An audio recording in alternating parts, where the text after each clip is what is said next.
శుభోదయం మిత్రులారా, వార్తా కథనంపై విశ్లేషణ కార్యక్రమం టీసీటీవీ మార్నింగ్ న్యూస్ కు స్వాగతం. నేను మీ జల్లి సత్య. ముందుగా రాష్ట్రంలో జరుగుతున్న రాజకీయ పరిణామాలను కనుక పరిశీలించినట్లయితే కాళేశ్వరం కూలిపోయింది, పనికిరాదు, అది నిరర్థకమైన ప్రాజెక్టు. మేడిగడ్డ దగ్గర కాళేశ్వరం ప్రాజెక్టు కట్టడమే తప్పు. మరి ఇక్కడ తమ్మిడిహెడ్డి దగ్గర 152 మీటర్ల ఎత్తుతోటి ఆల్రెడీ మహారాష్ట్ర ప్రభుత్వం నుంచి అనుమతి ఉన్నది.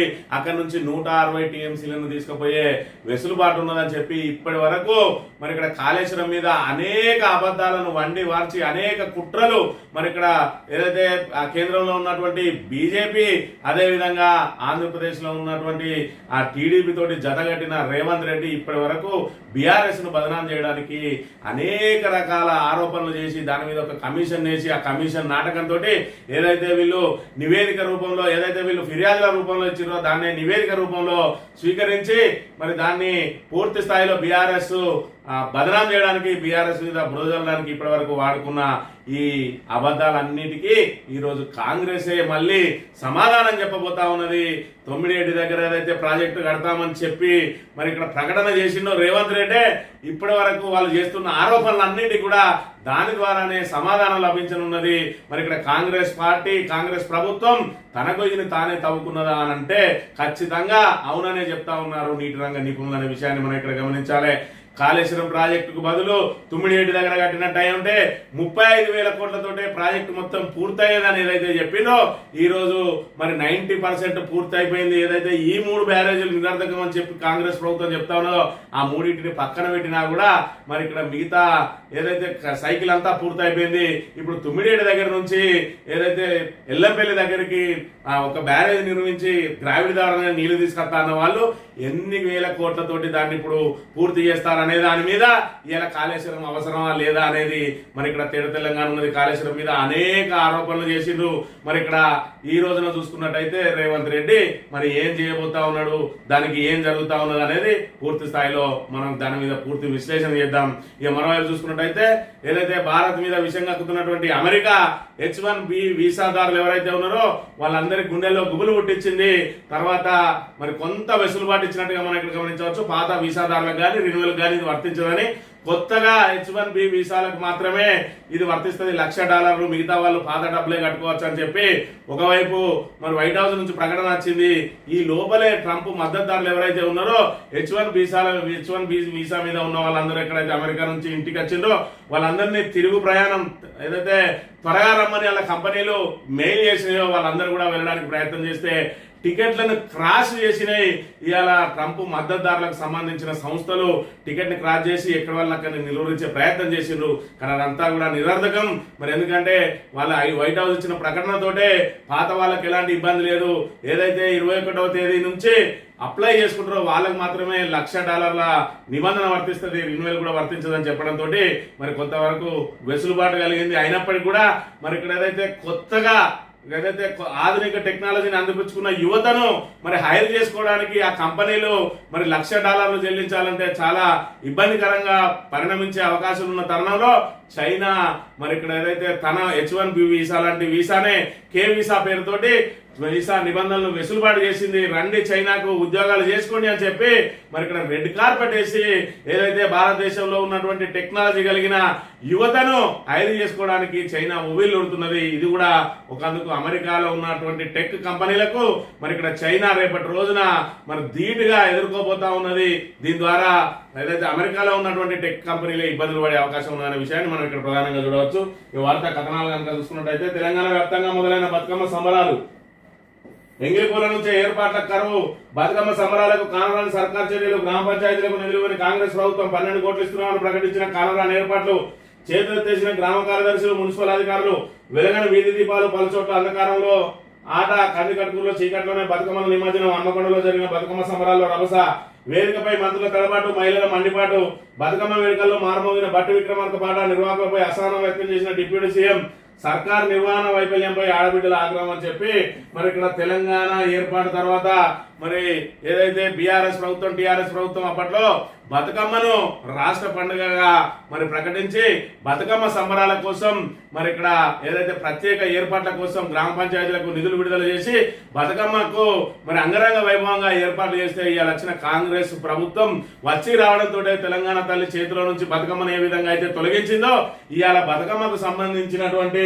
మరి ఆడబిడ్డలకు ఏర్పాట్లు చేయడంలో కూడా చేతులెత్తేసింది. 12 కోట్ల రూపాయలు విడుదల చేసినామన్నారు, 12 పైసలు కూడా రాలేదు. ఇప్పటికే గ్రామ కార్యదర్శులు ఏదైతే గ్రామ పంచాయతీల్లో మరి ఇక్కడ పాలకులు లేక నానా ఇబ్బందులు పడుతున్న దుస్థితిలో ఈ రోజు ఏర్పాట్లు చేయాలంటే మేము చేయలేము అని చెప్పి చేతులెత్తేసిన పరిస్థితి. దాంతో కనీసం ఏదైతే బతుకమ్మ ఆడ చోట లైట్లు ఏర్పాటు చేసుకోవాలన్నా తమ సొంత ఖర్చులతో ఏర్పాటు చేసుకున్న పరిస్థితి ఈ రోజు పల్లెల్లో నెలకొన్నది. మరోవైపు చూసుకున్నట్టయితే మరి ఇక్కడ కేసీఆర్ గారు 18 సంవత్సరాలు నిండిన ప్రతి ఆడబిడ్డకు దసరా చీరలు ఇస్తే ఆ చీరలను ఎగతాళి చేసిన రేవంత్ రెడ్డి నేను రాగానే 2 చీరలు ఇస్తా అన్నాడు. మరి నిన్నటి రాక కూడా ఇగచ్చే బ్రహ్మాండమైనటువంటి మీరు జీవితంలో ఎన్నడూ చూడనటువంటి చీరలను రేవంత్ అన్న ఇస్తానన్నారు. ఇప్పటికైతే ఇంకా గ్రామాలలోకి చేరుకోలేదు. అది ఈ పంటకు ఇస్తారా ఇయ్యరా అనే దాని మీద కూడా మరి ఇంకా స్పష్టత అయితే రాలేదు. కానీ కనీసం ఆడబిడ్డలు ఆడుకోవడానికి ఏర్పాటు చేయడంలో కూడా వైఫల్యం పొందిన విషయాన్ని మనం ఇక్కడ గమనించాలి. ఇక భారతీయులపై విషం విద్వేషం అమెరికాకు రాకుండా కుట్ర ట్రంప్ మద్దతుదారులు బృందాలుగా మాగా 4chan కుతంత్రం క్లాక్ ది టాయిలెట్ పేరిట చాప కింద నీళ్ళ operation India America flight bookings ను అడ్డుకునే యత్నం టికెట్ కొనుగోలు పూర్తి కాకుండానే రిజర్వేషన్ పేరిట బ్లాక్ అని చెప్పి అమెరికా ఏదైతే మరి వెంటనే రావాలి అని చెప్పి H1 వీసాదారులు ఎవరైతే ఉన్నారో వాళ్ళు ఇండియా నుంచి తిరిగి వచ్చే సమయంలో కూడా మళ్ళీ $1,00,000 కట్టుకుంటారు ఏమోనని చెప్పి మరి ఆయా సంస్థలు దీని మీద క్లారిటీ లేకపోవడంతో తొందరగా వచ్చేయాలి, ఆదివారం రోజు వరకే చేరుకోవాలి మీరు ఉదయానికి కారణంతో పెద్ద ఎత్తున ఇండియా నుంచి తిరుగు ప్రయాణం అయినటువంటి ఇండియాలకు టికెట్లు దొరకకుండా ఈ మాగా అదే విధంగా 4chan ఏదైతే ట్రంప్ మద్దతుదారుల సంస్థలు ఉన్నాయో ఇవి మరి వాళ్ళు పెద్ద ఎత్తున టికెట్లను బ్లాక్ చేసిరట. ఇటు ఎవరికి టికెట్లు దొరకకుండా మరి 1-2 గంటల సేపు బ్లాక్ చేసిన తర్వాత గంట సేపు అది బ్లాక్లోనే ఉంటది. టికెట్ బుక్ అయ్యే లోపు దాన్ని ఆసరాగా చేసుకొని మరి ఇక్కడ వందలాది మంది ఈ మాగా అదే విధంగా 4chan కు సంబంధించిన సంస్థ సభ్యులు టికెట్లు ఒక్కొక్కరు 5-10 టికెట్లను బ్లాక్ చేసి గంట సేపు ఆ ఉంచడం మూలంగా భారతీయులకు టికెట్లు దొరకకుండా నానా ఇబ్బందులు పెట్టిండ్రు. కానీ వైట్ హౌస్ నుంచే ప్రకటన వచ్చింది ఏమని ఏదైతే రెన్యువల్ వాళ్ళకి కానీ గతంలో H1 వీసాదారులు ఎప్పుడైనా రావచ్చు పోవచ్చు, కొత్త వాళ్ళకు మాత్రమే $1,00,000 నిబంధన అనడంతో వీళ్ళ చేష్టలన్నీ కూడా చిన్నపిల్ల చేష్టలాగా మారిపోయినాయి. ఏది ఏమైనా కూడా $1,00,000 నిబంధన అనేది మరి ఇక్కడ అమెరికా తనకు ఇది తానే తవ్వుకుంటున్నట్టుగా మనం ఇక్కడ చెప్పవచ్చు. మరి ఇక్కడ కొంతవరకు తగ్గింది. ప్రతి సంవత్సరం మరి H1 వీసాకు $1,00,000 చెల్లించాలన్నది ఇప్పుడు చూసుకుంటే వార్షికం కాదు, 1 టైం ఏనట. ఒక్కసారి కడితే సరిపోద్ది అని అంటాడు. ఒక్కసారి కట్టాలన్నా కూడా 90 లక్షల రూపాయలు ఒక్కో వ్యక్తికి ఒక కంపెనీ కట్టాలంటే ఏ విధంగా సాధ్యమో మరి దాని ద్వారా అమెరికా టెక్ కంపెనీలే లాస్ అయితే అని చెప్పి వాళ్ళ దగ్గర కూడా చెప్తున్న పరిస్థితిని మనం ఇక్కడ ప్రధానంగా చూడవచ్చు.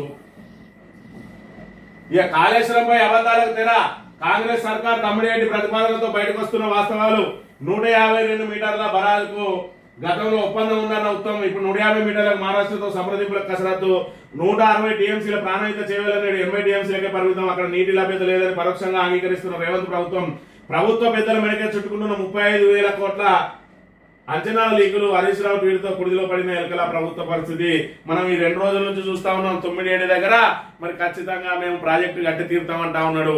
మరి ఇక్కడ కాళేశ్వరం ప్రాజెక్టులో అవకతవకలు జరిగినాయి అని చెప్పి ప్రధాన ఆరోపణ ఏంది అని అంటే తమ్మిడిహెడ్డి దగ్గర కట్టాల్సినటువంటి ప్రాజెక్టును కాళేశ్వరం దగ్గర కేవలం కమిషన్ల కోసమే కట్టిండ్రు అని చెప్పి కాంగ్రెస్ ప్రధాన ఆరోపణ చేసింది.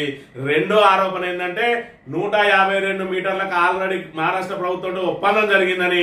మూడో ఆరోపణ ఏంటంటే అక్కడ నీటి లభ్యత లేదనేది అవాస్తవం, అక్కడ 160 టీఎంసీలను తీసుకెళ్లే అవకాశం ఉన్నదని చెప్పి వీటన్నిటిని కూడా ఈ అబద్ధాలన్నింటినీ కూడా వండి వార్చి కేసీఆర్ అదేవిధంగా హరీష్ రావు వీళ్ళందరూ కూడా మరి ఇక్కడ ఏదైతే కాళేశ్వరం పేరుతోటి దోపిడీ చేసిరని చెప్పి ఒక దుష్ప్రచారాన్ని మరి ప్రచారం చేసుకుంటూ వచ్చింది రేవంత్ రెడ్డి ఆయనకో.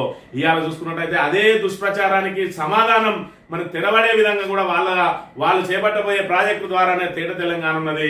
ఇవాళ తమ్మిడిరెడ్డి దగ్గర నుంచి అక్కడికి ఎందుకు మార్చాల్సి వచ్చింది? అక్కడ 80 టీఎంసీలు మాత్రమే తీసుకెళ్లే అవకాశం ఉంటుంది, ఇక్కడ నుంచి 160 టీఎంసీలు తీసుకునే అవకాశం ఉంటుంది అనేది ఒకటి. రెండోది 152 మీటర్ల ఎత్తు కట్టనీయం మేము 148 వరకు మాత్రమే అవకాశం ఇస్తా అంటే 148 మీటర్లతోటి ఇంత పెద్ద ప్రాజెక్టుకు రూపకల్పన చేసి ఇన్ని కాలువలు తవ్వుకొని వృధా అవుతుందని చెప్పి మరి అక్కడి నుంచి మొదలు పెట్టాల్సి వచ్చింది. మూడో ఆరోపణ ఏంది 35,000 కోట్లతోటి పూర్తయ్యేదాన్ని 1,00,000 కోట్లకు తీసుకొచ్చారు అనేది మూడో ఆరోపణ.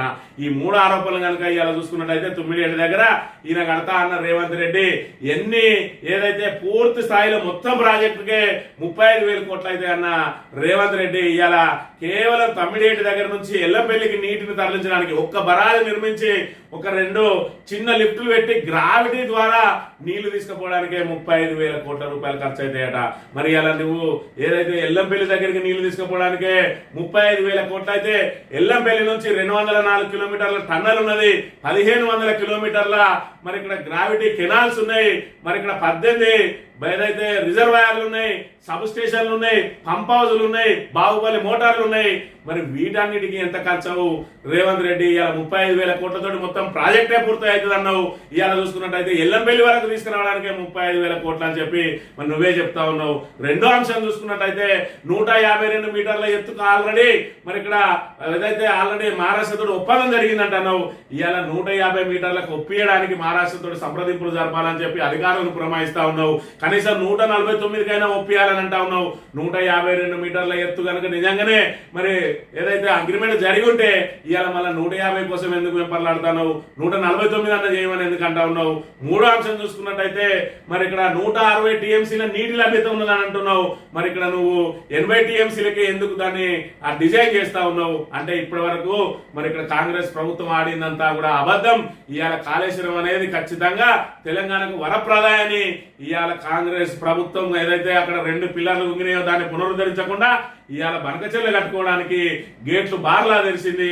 ఇవాళ 968 టీఎంసీల నీటిని వాడుకోవడానికి మనకు అలొకేషన్ ఉన్నా కూడా మరి దాన్ని ఏదైతే ప్రాణహిత నీటిని గోదావరి నీటిని యథేచ్ఛగా కిందికి విడిచిపెట్టి మరి కింద ఉన్న వాళ్లకు మేలు చేసే ప్రక్రియ కేవలం రాజకీయం కోసం, బీఆర్ఎస్ ను బదనాం చేయడం కోసం, రైతుల ప్రయోజనాలను, తెలంగాణ ప్రాంత ప్రయోజనాలను, ప్రజల తాగునీటి అవసరాలను, ఏదైతే సాగునీటి అవసరాలను పనంగా పెట్టడానికి కూడా కాంగ్రెస్ వెనుకాడట్లేదు. ఇవాళ కాళేశ్వరం లాంటి బృహత్తరమైన ప్రాజెక్ట్ అనేది లేకపోతే తెలంగాణలో ఇంత పెద్ద ఎత్తున పంటలు వచ్చి ఉండేవా? ఏదైతే మేడిగడ్డ బరాజ్ ఒకటి కుంగిపోయి అది మరి ఇక్కడ ఏదైతే ప్రస్తుతానికి వినియోగంలో లేకపోతే ఇప్పుడు ఆగిందా పంటలు అంటావు. ఇవాళ కాళేశ్వరం ప్రాజెక్ట్ అంటే ఒక మేడిగడ్డ బ్యారేజ్ కాదురా నాయన అని చెప్పి చిన్న పిల్లలు కూడా చెప్తున్న పరిస్థితి. ఇవాళ ఎస్ఆర్ఎస్పీ నుంచి నీళ్లు తీసుకుంటాం, వరదల నుంచి వచ్చే నీళ్లు తీసుకుంటాం. ఇవాళ మానేరు ద్వారా కూడా మనం నీటిని తరలించే ప్రక్రియ మూడు విధాలుగా ఏదైతే పూర్తిగా కరువు వచ్చిన రోజున ప్రాణహిత నీటిని మనం ఒడిసి పట్టుకుని పైకేసుకునే విధంగా అన్ని రకాలుగా కాళేశ్వరం ప్రాజెక్టు డిజైన్లు చేయడం మూలంగానే ఇవాళ మేడిగడ్డ నుంచి నీటిని వదిలేసినా, నువ్వు సుందిల్లా అన్నారం గేట్లు తెరిచినా కూడా పైన వరదలు వస్తున్నాయి. కాబట్టి ఇవాళ అదే కాళేశ్వరం ప్రాజెక్టుకు సంబంధించిన సైకిల్ ద్వారా ఇవాళ రిజర్వాయర్లను నింపగలిగినాం. రేపు పైనుంచి వరదలు బంద్ అయిన రోజు కింది నుంచి ప్రాణహిత నీటిని ఎత్తిపోసుకోవాలి. దానికోసమే ఇవాళ మేడిగడ్డ బరేజు అక్కడ కట్టాల్సి వచ్చింది. మరి ఇక్కడ నువ్వు ఏదైతే 35,000 కోట్లతో పూర్తవుతుందని కానీ 90% పనులు పూర్తయిన దానిలో 10%కే 35,000 కోట్లు ఎట్లా పడతావు? అంటే నీలాంటి వాళ్ళు కనుక కాళేశ్వరం ప్రాజెక్టు కడితే 3.5 లక్షల కోట్లైనా కూడా అందులో ఆశ్చర్యం లేదనే విషయాన్ని మనం ఇక్కడ ప్రధానంగా గమనించాలి. ఇక రెండో అంశం చూసుకున్నట్టయితే 152 మీటర్ల ఎత్తుకు అనుమతులే ఉంటే 150 మీటర్ల కోసం ఎందుకు వెంపర్లాడుతావు? 149 అయినా మంచిదని ఎందుకంటా ఉన్నావు? 160 టీఎంసీల నీళ్లు ఉంటే మరి 80 టీఎంసీలకే ఎందుకు డిజైన్ చేస్తా ఉన్నావు? ప్రజలారా గమనించండి పూర్తి స్థాయిలో. ఇలా కేసీఆర్ అనే అతను ఇలా తెలంగాణ కోసం తన ప్రాణాలని ఫలంగా పెట్టి తెలంగాణను తీసుకొచ్చిన నాయకుడు. ఇలా తెలంగాణను బంగారు తెలంగాణ తీర్చిదిద్దడానికి ప్రాజెక్టులు అంటే దశాబ్దాల పాటు పనులు సాగుతూనే ఉంటాయి. ఎస్ఆర్ఎస్పీనే చూసుకోండి, నాగార్జున సాగర్నే చూసుకోండి, ఎన్ని సంవత్సరాల పాటు పనులు జరుగుతాయి. ఆ డ్యామ్లు పూర్తయినాయి. ఇవాళ ఎస్ఎల్బీసీని మొదలుపెట్టింది మరి ఇక్కడ ఉమ్మడి ఆంధ్రప్రదేశ్ లో కాంగ్రెస్ ప్రభుత్వం. ఇప్పటి వరకు కూడా ఎస్ఎల్బీసీ పూర్తి కాలేదు. ఆ డిజైనే ఒక తప్పుడు డిజైన్. దాని ద్వారా అసలు ఆ పనులే ముందుకు సాగడం లేదు. 3 దశాబ్దాలు జరిగినా కూడా ఇప్పటి వరకు పనులు పూర్తి కాలేదు. అసలు 3.5 సంవత్సరాల్లో ప్రపంచంలోని అతి పొడవైన ఎత్తిపోతల పథకాన్ని తీసుకుని వచ్చి ఇలా తెలంగాణను సస్యశ్యామలం చేసిన ఘనత కేసీఆర్ అయితే ఇవాళ అన్ని వండిన మరి ఇక్కడ పెట్టిన పొయ్యి వండిన కుండలో ఉన్నదాన్ని తీసి మరి తెలంగాణ ప్రజలకు సర్వ్ చేయడం చేతగాని కాంగ్రెస్ ప్రభుత్వం ఇవాళ కేవలం ఓట్ల రాజకీయం కోసం మరి బీఆర్ఎస్ ను బదనాలు చేయడం కోసం తెలంగాణ ప్రాంత ప్రయోజనాలను ఏ విధంగా తాకట్టు పెట్టి ఆంధ్ర ప్రాంతానికి ప్రయోజనం చేకూరే విధంగా ఏ విధంగా వ్యవహరిస్తున్నది అనేది పూర్తి స్థాయిలో చూడాలి. ఇలా 9 మీద వాళ్ళు మాట్లాడిన అబద్ధాలన్నింటినీ కూడా ఇలా ప్రజలు ఎక్కడికక్కడ నిలదీయాలి. 35,000 కోట్లతోటి మొత్తం ప్రాణహిత బాధ్యత చేవెళ్లే పూర్తయ్యేటట్టుంటే మరి 35,000 కోట్లతోటి 35,000 కోట్లతోటి ఇలా కేవలం వెల్లంపల్లి వరకు మాత్రం గ్రావిటీ ద్వారా నీళ్లు తీసుకొచ్చే పథకాన్ని ఎందుకు పెడతాను? 4-5 కోట్లతోటి నువ్వు తీసుకొచ్చినట్టయితే అది కరెక్ట్ గా ఉంటది. మరి రెండో అంశం తీసుకున్నట్టయితే 160 టీఎంసీలను ఎందుకు తీసుకురాలేకపోతున్నావు? అక్కడ 160 టీఎంసీల నీటి లభ్యత లేదంటే ఉన్నది ఉన్నది ఉన్నది అని మొత్తుకున్న వాళ్ళు ఇలా 80 టీఎంసీలకు ఎందుకు కడతానో తెలంగాణ ప్రజానీకం అంతా కూడా నిలదీయాల్సిన బాధ్యత ఉన్నది. వాళ్ళ అబద్ధాలను ఇప్పటికైనా గమనించాలి. కాళేశ్వరం లేకపోతే మన తెలంగాణకు భవిష్యత్తు లేదు. కాబట్టి కాళేశ్వరం ప్రాజెక్టు పునరుద్ధరణ కోసం ఒక యుద్ధమే జరగాలి, ఒక పెద్ద ఉద్యమమే జరగాల్సిన అవసరం ఉన్నదనే విషయాన్ని మనం ఇక్కడ తెలంగాణ ప్రజానీకం అంతా కూడా గమనించాల్సిన అవసరం ఉన్నది. ఇక అసలు కాంగ్రెస్ కేసరు ఒక్కో సీనియర్ నేరేస్తున్న ముఖ్య నేత, కక్కలేక మింగలేక కూలిపోతున్న నాయకులు, ఆత్మవంచన చేసుకున్న వారికి అత్యవసర పదవులు, ఆత్మాభిమానం గల నేతలకు ధృతరాశ కవిలి, అధిష్టానం వద్ద చక్రం తిప్పే వారికి పక్కకు రాజకీయాల నుంచి తప్పించేందుకు పావులు అని చెప్పి మరి ఇక్కడ రేవంత్ రెడ్డి ఒక కోటరీ తయారు చేసుకుంటా ఉన్నాడు. ఆ కోటరీలో సీనియర్ కాంగ్రెస్ నాయకులు ఎవరిని కూడా దగ్గరికి రాణిస్తలేరు. ఎందుకంటే ఎప్పటికైనా అసలు కాంగ్రెసే, నకిలీ కాంగ్రెసే కాబట్టి ఇలా నకిలీ కాంగ్రెస్ నాయకులందరూ ఒక జట్టుగా అవుతా ఉన్నారు. మరి రేపటి రోజున అధిష్టానం నుంచి ధిక్కారం వచ్చినా కూడా వీళ్ళందరూ కింది స్థాయి నుంచి కూడా ఇటు ఎమ్మెల్యేలతో పాటు ఎమ్మెల్సీలతో పాటు కింది స్థాయి నుంచి కూడా సహకారం కావాలి. కాబట్టి ఆ కింది స్థాయిని కూడా ఈయననే తయారు చేసి పెడతా ఉన్నాడు. ఇలా జగ్గారెడ్డి లాంటి వాళ్ళు ఎంత మొత్తుకున్నా కూడా దగ్గరికి కూడా రాణిస్తలేడు. కనీసం ఏ ప్రభుత్వానికి సంబంధించిన అలా కూడా ఏలు పెట్టనిస్తలేడు. రెండోది జీవన్ రెడ్డి లాంటి నేతను తొక్కి పడేసిండు. ఆయన 4-5 సార్లు 5-6 సార్లు ఎమ్మెల్యే గెలిచిండు, 2-3 సార్లు మంత్రిగా చేసిండు. ఆయన అలాంటి వాళ్ళని కూడా తొక్కి పెడతా ఉన్నాడు. సీనియర్ కాంగ్రెస్ నాయకులందరినీ తొక్కి పెడుతూ ఏదైతే చామల కిరణ్ కుమార్ రెడ్డి లాంటి వాళ్ళను మరి ఇక్కడ అసొంటి వాళ్ళందరినీ తీసి వేము నరేందర్ రెడ్డి లాంటి వాళ్ళందరినీ కూడా తీసుకుని ఒక కోటరీ తయారు చేసి వీళ్ళనే కాంగ్రెస్ లీడర్స్ గా ఎస్టాబ్లిష్ చేస్తూ మరి తన అనుచరగణానికి తన భజన బృందాన్ని అందరినీ కూడా ఇది వీళ్ళే కాంగ్రెస్ అని చెప్పి ఒక ఎస్టాబ్లిష్ చేసి రేపటి రోజున ఆయనకి ఏదైనా అధిష్టానం నుంచి ధిక్కారం వస్తే కాంగ్రెస్ ను పూర్తి స్థాయిలో పక్కకు తీసుకుపోయి సీదా టీడీపీలో కలవడమో లేదంటే బీజేపీలో కలవడమో చేసి కాంగ్రెస్ ను పుట్టిముంచడానికే ప్రయత్నం చేస్తా ఉన్నారని చెప్పి ప్రధానంగా ఆరోపణలు వెలువడతా ఉన్న అంశాన్ని మనం ఇక్కడ గమనించాలి. ఇక మరణశయ్యపై మదర్ డైరెక్ట్ నార్మల్ మూసివేత దిశగా సర్కార్ అడుగులు.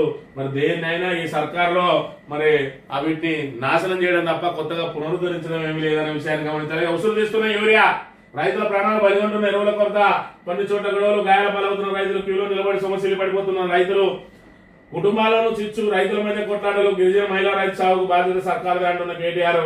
యూరియా అందక ఆందోళనతో మంచిర్యాల జిల్లా కోటపల్లి మండలం కొల్లూరు సమీపంలో NH పై రాస్తారోకో చేస్తున్న రైతులు. ఈ విధంగా యూరియా కోసం ఇవాళ రైతులు రాస్తారోకోలు, ధర్నాలు, పొద్దు నుంచి పొద్దుకురాక లైన్లలో నిలవడం, సమస్యలు పడిపోవడం, మరి ఏదైతే అర్ధరాత్రిలో కూడా యూరియా కోసం లైన్లు కట్టడానికి వెళ్ళి మరి ఇక్కడ యాక్సిడెంట్ల పాలై చనిపోవడం, ఎన్ని రకాల ఇబ్బందులు ఎదుర్కొంటా ఉన్నారు నా అన్నదాతలు అనే విషయాన్ని ఒకసారి గమనించాలి. కేసీఆర్ అన్నదాతలను, రైతులను రాజులు చేయడమే లక్ష్యంగా ఆయన ముందుకు సాగుతూ అనేక సంక్షేమ పథకాలు ప్రవేశపెట్టి రైతులకు 24 గంటల ఉచిత కరెంటు, నాణ్యమైన ఉచిత విద్యుత్తును అందించడంతో పాటు నాణ్యమైన విత్తనాలే కాకుండా పెట్టుబడి సాయంగా రైతు బంధు లాంటి బృహత్తరమైన పథకం. మరి ఏదైనా ప్రమాదవశాత్తు గానీ నార్మల్ అయితే గానీ అన్నదాత అనేమైనా చనిపోతే ఆయన కుటుంబం దిక్కులేని అవుతుందని చెప్పి 5 లక్షల రూపాయల బీమాను ప్రకటించి రైతుల కుటుంబాల్లో ధీమాను కల్పిస్తే ఇవాళ ధీమా అంతా ఎక్కడ పోయింది? మళ్ళీ ఏదైతే యూరియా కోసం చెప్పులు లైన్లో, పాస్ పుస్తకాల లైన్లో, అవి కాక ఇప్పుడు పొద్దు నుంచి పొద్దుకురాక లైన్లలో నిలబడి సమస్యలు పడిపోయి ఆఖరికి మృత్యువాదాలు కూడా పడుతున్న దుస్థితి ఈ రోజు నెలకొన్నది. అందుకే మార్పు పేరుతోటి ఇవాళ చక్కగా 3 పూటలు తినే వాళ్ళకు మార్పు అంటే ఏముంటది? మరి ఆ 3 పూటలకి వెళ్ళి 1 పూట 2 పూటలో కోసేస్తేనే మార్పు తప్ప ఇంకా 4వ పూట తినమని ఎవడు చెప్తాడు? మరి అదే చేసిండు. 24 గంటల కరెంట్ ఇస్తే మేము మార్పు తెస్తామన్నాడు. ఆ 24 గంటల కరెంట్ లో ఇప్పుడు కరెంటు కోతలు పెడతా ఉన్నాడు. మరి మన జనానికే చక్కగా అర్థం కాలే మార్పు అంటే ఏంటిది. మరి ఇంత చక్కగా జరుగుతున్నదల్ల ఈయన తెచ్చే మార్పు ఏందని ఒక్కసారి ఆలోచన చేసినట్టయితే రేవంత్ రెడ్డిని మరి ఆ రోజే చిత్తుగా ఓడించే వాళ్ళు. సరే, జరిగిందేదో జరిగింది. రాబోయే రోజుల్లో కాంగ్రెస్ కు బుద్ధి చెప్పాల్సిన అవసరం ఉన్నదనే విషయాన్ని మనం ఇక్కడ గమనించాలి. ఇక సాక్షి దినపత్రిక విషయానికి వస్తే జిఎస్టీ నేటి నుంచే అమలు కాబోతా ఉన్నది. 5 స్లాబ్లుగా ఉన్నదని 2 స్లాబ్లుగా, అంటే 5%, అదేవిధంగా మరి ఇక్కడ 18% అని రెండింటిని డివైడ్ చేసిరు. చాలా వరకు కూడా 5% లెక్క వస్తే, అదేవిధంగా ఏదైతే ఇన్సూరెన్స్ కంపెనీలకు సంబంధించి కానీ ఆరోగ్య బీమాకు సంబంధించి కానీ మొత్తానికి జిఎస్టీని ఎత్తేసిండు. కేవలం విలాసాలకు సంబంధించిన దాని మీద మాత్రమే 40% అంటే సిగరెట్లు, గుట్కాలు, మరి పెద్ద ఎత్తున ప్రీమియం రేంజ్ కార్ల మీద 40% జిఎస్టీ విధిస్తా ఉన్నారు. మిగతా పేద మధ్య తరగతికి మరి ఈ రోజు నుంచే మిడిల్ క్లాస్ మెలోడీ ప్రారంభం కాబోతా ఉన్నది. మధ్య తరగతి ప్రజలకు కాస్త ఆదా కాబోతా ఉన్నదని చెప్తున్న పరిస్థితి.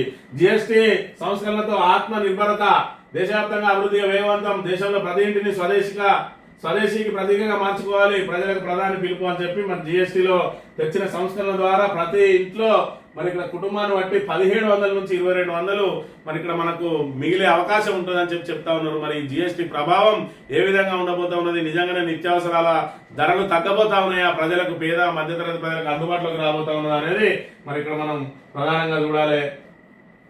ఇక $1,00,000 కొత్త దరఖాస్తుదారులకే, $1,00,000 కొత్త దరఖాస్తుదారులకే, అది కూడా ఒక్కసారి మాత్రమే అట. మరి దీన్ని కొంత వెసులుబాటు కల్పించిందనే అంశాన్ని అయితే మనం ఇక్కడ ప్రధానంగా గమనించవచ్చు. ఆంధ్రజ్యోతి విషయానికి వస్తే కే పాల్పై లైంగిక వేధింపుల కేసు అట. ఆయన కార్యాలయంలో పనిచేసే యువతి ఫిర్యాదు, పాల్ తనను వేధిస్తున్నారంటూ సి టీమ్స్ ఆశ్రయించిన బాధితురాలు. మరి ఇక్కడ పాలు కూడా కష్టాల పాలు కాబోతా ఉన్న విషయాన్ని మనం ఇక్కడ ప్రధానంగా గమనించాలి. ఇక ప్రత్యేక జీవోతోనే స్థానిక ఎన్నికలకు సర్కారు సిద్ధం, దశమిలోపు షెడ్యూల్ అట. రాష్ట్రంలో స్థానిక ఎన్నికల నిర్వహణకు ప్రభుత్వం ప్రత్యేక జీవోతో వెళ్లేందుకు సిద్ధమైంది. ఎన్నికల షెడ్యూల్ కూడా దశలోపే విడుదల చేయనున్నట్టు తెలిసింది. రిజర్వేషన్లు ఖరారు చేసి రేపు సాయంత్రానికి పూర్తి స్థాయి నివేదికలు అందజేయాలని జిల్లా కలెక్టర్లకు సీఎస్ ఆదేశం అట. బీసీ రిజర్వేషన్ల ఖరారుకు 2024లో చేసిన కులగణన మేరకు ఎస్సీ ఎస్టీ రిజర్వేషన్ల ఖరారు 2011 జనాభా లెక్కల ప్రకారం 100% ఎస్సీ ఎస్టీలు ఉన్న చోట వారికే, అందులో 50% స్త్రీలకట. సర్కారు పచ్చజెండా ఊపగానే రిజర్వేషన్ల ప్రకటన. జెడ్పీ సీఈఓలు, ఆర్డీఓ, ఎంపీడీఓలతో నేడు కలెక్టర్ల భేటీ. 1-2 రోజుల్లో సీఎం రేవంత్ రెడ్డి కీలక సమావేశం అని చెప్పి మరి ఇక్కడ ఏదైతే జీవో ద్వారా వెళ్దామని చెప్పి మరి ఇక్కడ ఏదైతే ప్రభుత్వం మీద ఉన్నటువంటి తీవ్ర వ్యతిరేకతను ఎంతో కొంత దృష్టి మరల్చాలంటే ప్రజలందరినీ వేరే చర్చ వైపు మళ్లించాలి. వేరే చర్చ వైపు మళ్లించాలంటే మరి 42% రిజర్వేషన్ అమలు సాధ్యం కాదని తెలిసినప్పటికీ కూడా జీవో తీస్తే ఆ జీవో మీద ఎవరో ఒకరు కోర్టుకు పోతారు. ఆ కోర్టుకు పోయిన తర్వాత దాని మీద పెద్ద ఎత్తున చర్చ నడుస్తుంది. ఆ రోజున ఆ బదనాం అంతా కూడా బీఆర్ఎస్ మీదకి నెట్టేసి ఈ రోజు కోర్టుకు పోయి ఎన్నికలను ఆపింది మేము, బడుగు బలహీన వర్గాలకు, బీసీలకు మరి 42% రిజర్వేషన్ అమలు చేస్తా అంటే మరి ఇక్కడ ప్రతిపక్షమే అడ్డుకుంటా ఉన్నదని చెప్పి నెత్తి నూరు కొట్టుకోవడానికి ఈ డొల్లతనంతో జీవో తీయబోతా ఉన్నాడు. నువ్వు నిజంగానే చట్టబద్ధత కల్పించినట్టయితే ఎవడు ఎక్కడికి పోయినా కూడా అడ్డుకున్న ఆగని విధంగా నువ్వు అది చేసి ఉండాల్సింది. ఇవాళ 42% జీవో అని చెప్పి జీవో తీస్తే ఆ జీవో మరి కేసీఆర్ స్థానిక సంస్థలలో 33% పోతేనే ఆ జీవోను మరి కోర్టులో సవాల్ చేసిన వాళ్ళు నువ్వు 42% అయితే మరి దాన్ని సవాల్ చేయరా, ఆ సవాలు కూడా వీల్లేని విధంగా తయారు చేస్తా అని చెప్పి ఇవాళ బీసీలను మోసం చేస్తున్నటువంటి కాంగ్రెస్ పార్టీ ఇవాళ జీవో ఖచ్చితంగా అది అమలు కాదు, ఎట్టి పరిస్థితులలో దాన్ని ఎవరో ఒకరు కోర్టుకు పోతారు. మరి ఇలా 4 కోట్ల ఏదైతే తెలంగాణ ప్రజానీకంలో ఒక్కరు కోర్టుకు పోయినా కూడా ఆగే పరిస్థితి ఉన్నప్పుడు ఈ 4 కోట్లలో ఎవరినైనా ఆపుతావు. ఇవాళ దాన్ని బీఆర్ఎస్ మీద నెట్టడానికే, ఇవాళ డైవర్ట్ చేయడానికే రేవంత్ రెడ్డి ప్రయత్నం చేస్తా ఉన్నాడు. స్థానిక సంస్థల ఎన్నికలు ఎట్టి పరిస్థితుల్లో జరిగాయి. ఖచ్చితంగా జీవో మీద ఎవరో ఒకరు కోర్టుకు పోతారు. గతంలో కూడా అనేక సార్లు ఇలాంటి డొల్ల జీవోల మీద కోర్టులలో ఛాలెంజ్ చేశారు. కాబట్టి ఇదంతా కూడా కేవలం డ్రామా, డైవర్షన్ డ్రామా అనేది తెలంగాణ ప్రజానీకం గమనించాలి. జిఎస్టీ జోష్, నేటి నుంచే పన్నుల తగ్గింపు అమలు అట. 2.5 రెట్లు పెరిగిన ఖర్చు, జీతాలు, పెన్షన్లు, రుణ చెల్లింపులకే రాష్ట్రాల సొమ్ములని కథం. వీటిపై 10 ఏళ్లలో భారీగా పెరిగిన వ్యయం, మొత్తం రెవెన్యూ ఖర్చులో దాదాపు సగం. వీటికి రాయితీలు, గ్రాంట్లు అదనం కాదు తాజా నివేదికలో వెల్లడి. మరి అదే కదా కేసీఆర్ చెప్పింది కూడా అదే, పరిస్థితులు కరెక్ట్ గా లేవు.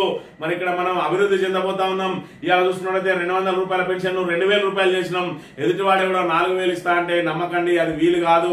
మన ఆర్థిక పరిస్థితి ఏందో పూర్తిగా నాకు తెలుసు. నేను దశల వారీగా ఆదాయాన్ని పెంచుకుంటూ వచ్చి మీకు కూడా సంక్షేమ పథకాల్లో మరి ఇక్కడ ఇచ్చే అమౌంట్ కూడా పెంచుకుంటూ వస్తా అని చెప్తే కేసీఆర్ ఎవరు నమ్మలేదు.